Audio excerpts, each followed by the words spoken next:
भगवान के निमित्त जीवन धारण करो। पुत्र नारायण उत्तर कृष्ण के चरणों की शरणागति की और भगवान श्री कृष्ण ने उत्तरा के गर्भ में सूक्ष्म शरीर धारण करके अंगुष्ठ मात्रम यवरोपि दृष्टा अंगूठे के बराबर प्रवेश कर गए और वहां प्रवेश करते पुनः गर्भ के चारों ओर अपनी गदा चक्राकार गदा घुमाने लगे। उल्का के समान तेजोमय अग्नि उल्का पिंड शांत हो गया। परीक्षित ने देखा, गर्भ के शिशु ने देखा कि हमारी चारों ओर कोई 4 अंगुल का देवता हाथ में गदा लिए घूम रहा है। उसी ने हमारी रक्षा की। जब परीक्षित का जन्म होता है तो नाम इसीलिए परीक्षित किसी धौम्य ने रख दिया परितः ईक्षिता, ये न जिसके द्वारा हर तरफ परमात्मा ही देखा गया, इसलिए नाम पड़ा परीक्षित।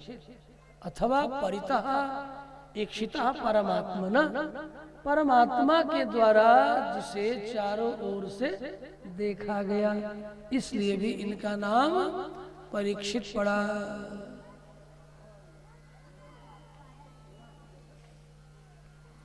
ऋषि धौम्य जो कि पांडवों के पंच संस्कार देने वाले आचार्य हैं। इसी ऋषि धौम्य के आश्रम में कभी आरुणी नामक परम गुरु भक्त शिष्य हुआ करते थे। ऋषि धौम्य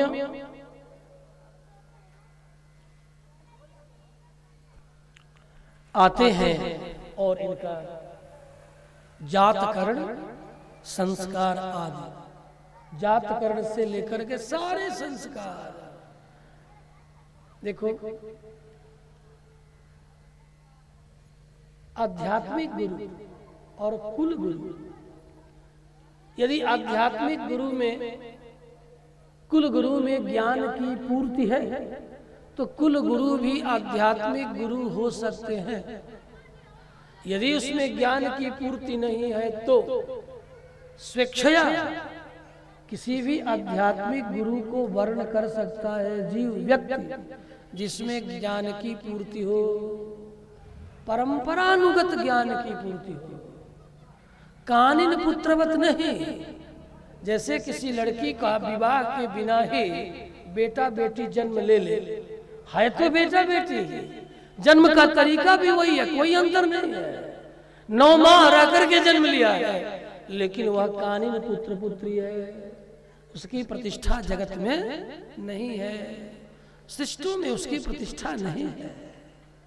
उसी तरह परंपरा के बिना छले नाथ छद्मे नाथ छले नवा, छल से छद्म से माया से किसी भी प्रकार की कोई विद्या किसी ने प्राप्त कर लिया और दुनिया में अपने आप को स्वयंभू कहा, इस विद्या का प्रथम आचार्य मैं ही हूँ, एक तो वह झूठा है और उसकी विद्या कानिन पुत्र की तरह अनादरणीय है।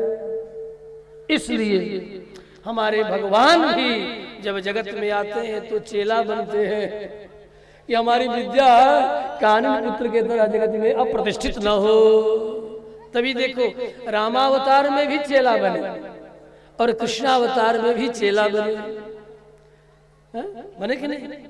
ते दो बंधु प्रेम जन जीते, गुरु पद पद्म पलोटत नीके, ते दो बंधु जन जीते, ते दो बंधु जन नीके, गुरु पद पद्म पलोटत नीके, गुरु पद पद्म पलोटत नीके, ते दो बंधु प्रेम जन जीते, ते दो बंधु प्रेम जन जीते। विश्वामित्र के खुणार बिंद का आश्रय लिए। चरणार बिंद नहीं, खुणार बिंद। और खुणार बिंद क्यों बोलते हैं? इसलिए कि विश्वामित्र के चरण में बेवा फटे हैं ककड़ी के तरह। और राम लक्ष्मण जब अपने हाथों से विश्वामित्र के चरणों का संवाहन करते हैं तो राम लक्ष्मण के हाथों में विश्वामित्र के बेवा जिसमें धार है वह कर कर बेवा काट देती है। लेकिन तनिक भी ऊफ तक नहीं करते कि गुरुदेव आपके चरण को दबाने में मेरे हाथ कट गए। ऊफ तक नहीं करते। बार बार विश्वामित्र कहते बेटा रामभद्र गच्छ गच्छा, जाओ जाओ बेटा, जाके अब सो जा। गुरु के बाद सोते हैं और जगते हैं गुरु से पहले। प्रातःकाल उठ के रंगनाथ, मातु पिता गुरु गुरु से पहले जगतपति की जागे राम सुजान। गुरु से पहले जगतपति कौन है? कहा जगत के पति हैं, जगत के स्वामी हैं, जगत के ईश्वर जगदीश है। ऐसे जगदीश परमात्मा भी जब अवतार लेकर के आता है तो इसी संदीपनी के आश्रम में बलराम और कृष्ण गए पढ़ने। संदीपनी अभी आनंद के साथ रंगनाथ भगवान की सेवा में शयन कर रहे हैं। उसके पूर्व ही क्षिप्रा में जाकर के दोनों भाई नित्य क्रिया संपन्न करके स्नान करके गुरुदेव के लिए आराधना के लिए जल पुष्प दुर्वांकुर लेकर के चरणों के सामने अपने गुरुदेव को जगाते हैं। उत्तिष्ठो तिष्ठा, हे गुरुदेव जग जाइए, जग जाइए। देखिए मुर्गा बांग देने लगा। जागिए गुरुदेव मेरे, जागिए गुरुदेव मेरे, जागिए गुरुदेव मेरे, जागिए गुरुदेव मेरे, गुरुदेव में विगत निश अब हो। जागिए गुरुदेव में विगत निशय हो गई। जागिए गुरुदेव में, जागिए गुरुदेव में।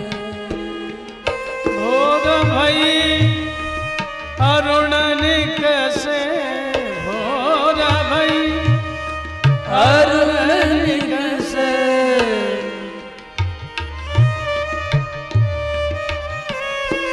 कमल सब अब खिल गए हैं, कमल सब अब खिल गए। जगह पड़ेगा।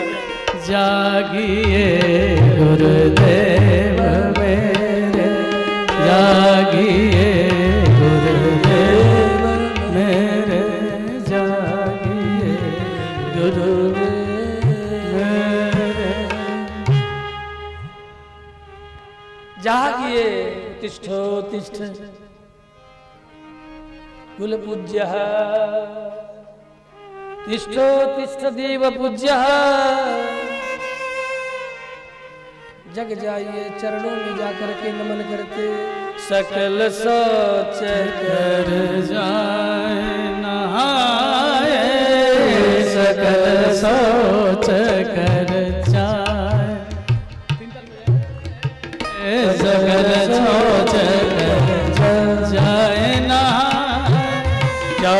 नित्य निवाह गुरहे सिरुनाए, नित्य निवाह गुरहे सिरुनाए। सकल सोच कर नाए, सकल सोच कर जा, नहाए जा सोच कर जा।